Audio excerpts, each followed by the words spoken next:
Hi. As I mentioned, we're going to try to get into dementia and Alzheimer's at this point. Since Vero Beach, the Treasure Coast, is a community with a large elderly population. And I would like to know, I'd like our audience to know, what are the symptoms, how can you deal with it, what are the problems encountered by the Alzheimer's support person, the partner. Sure, the caregiver is very important. Caregivers. Sure. So I guess you're implying Vero Beach is full of a bunch of old people, huh? I don't have any here. We certainly have our fair share, for sure. But so you mentioned Alzheimer's and dementia. Well, they are one and the same, but not the same. So that being said, dementia really is a condition. A lot of things result in dementia. Alzheimer's is a type of dementia. So dementia sort of being defined as a condition whereby you have some difficulty in your cognitive function that affects a realm either personally, socially, or professionally. So if in some ways your cognition is impacting your function in one of those three realms, then by definition you may have a dementing process. So dementia, a lot of causes of dementia. You mentioned Alzheimer's, that's the most common, and we'll talk about that. But briefly, heart and the arteries, cerebrovascular disease, infections, depression, thyroid disorders, multiple things can cause dementia or alteration in cognition. So that's something that when patients come to see us, we have to sort out what is the dementia and do they really have a dementia. In elderly, pseudodementia is very common. It means fake dementia. The most common cause of that is depression. Depression is very common in the elderly patient, especially in men over 70. We're no longer the gatherers. We're now this sort of cruising on by. It's hard to manage that sometimes, so it's not uncommon. But to your point, Alzheimer's. Alzheimer's is a disease. It's a progressive disease, and briefly, it's due to a plaque buildup, if you will, of abnormal proteins in the brain. We all develop these plaques. They're all in our brains. You're getting them, we're getting them as we get older. What makes it abnormal is the density of those plaques in the brain. So I tell people commonly, if you live long enough, most people are going to develop these plaques of Alzheimer's in their brain. Matter of fact, people over the age of 90, 60% of them have some degree of an Alzheimer type dementia because of just the natural progression that occurs. So what's the worry about? Well, in coming to see the neurologist, certainly people get worried about their memory. And they say, oh, my memory's getting bad, I'm getting Alzheimer's. Well, there's different types of memory. There's working memory and there's rote memory. Losing memory, if you will, short-term memory, losing memory as we get older really is not part of aging. Losing the ability to remember, or executive function, or multitasking, that gets a little more difficult. That does happen. So we got to write things down more. We go into a room and say, what am I going to this room for? I can't remember. Or, you put something down, know where you put it.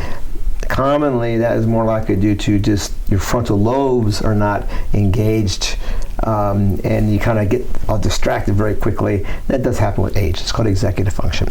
So we sort that out when we see patients that come in. They're very worried about the Alzheimer's. Alzheimer's, for the most part, is not hereditary.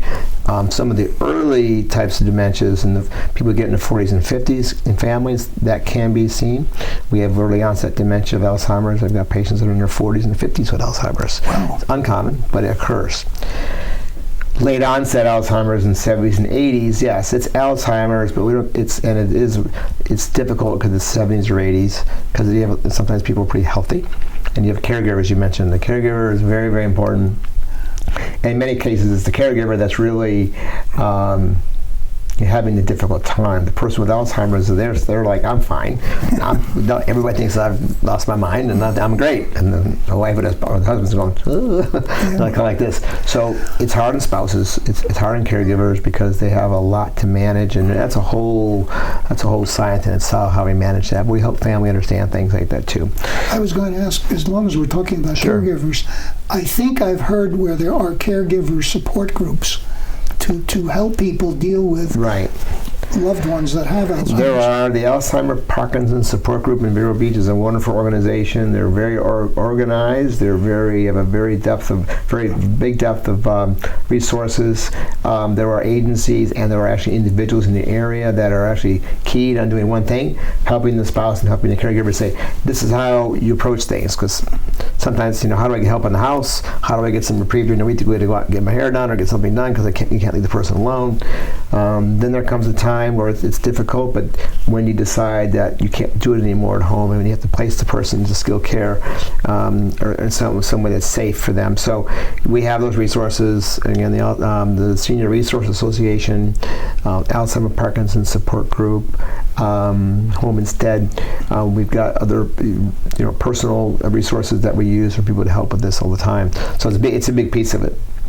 I've not known individuals with Alzheimer's personally. Yes, I take that back. I've known a couple, but I hear there are two kinds. One who's sort of passive, and another kind of Alzheimer's patient who can be aggressive. Right. So that's a good point. Right. So we have these, and really the reality of that is that we just have some personalities of patients who cruise right through it, and they're kind of just, as you say, sort of passive, and you lead them along, and they just kind of sit and mind their P's and Q's. And you've got some that are a little more rabble-rouser. And what I've noticed in my experience over the years is that typically the premorbid personality in the person dictates a little bit of that. So you get these high-driving, type A's, which are, a lot of people are, and they're high-functioning people, and they get Alzheimer's, they are still hard-driving and functioning. And you get these relatively passive people that have been, just passive but gentle people, and maybe not as quite type A. They tend to be a little more mellow, and it's interesting because I've just seen that in my experience. Funny but not so funny story about a plumber, actually, who was a plumber his whole life. He had Alzheimer's, and his wife got up one night, and she got up and stood in about 8 inches of water in the house. He had gotten up at the middle of the night and took all the toilets up from the bathroom thinking he was working. Yeah. So he went to work. He got his tools out, took all the toilets out. House was flooded. So that's why it makes it complicated, because it's a disorder that the person doesn't really know, and it's very hard, and it's a difficult disease because people can last for years with that.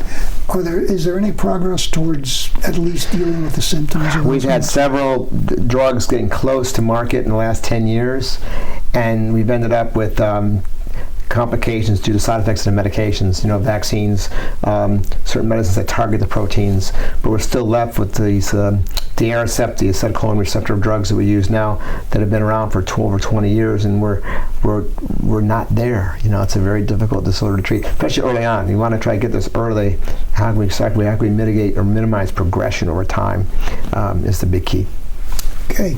Well, next we're going to talk about strokes and other such issues that will come up.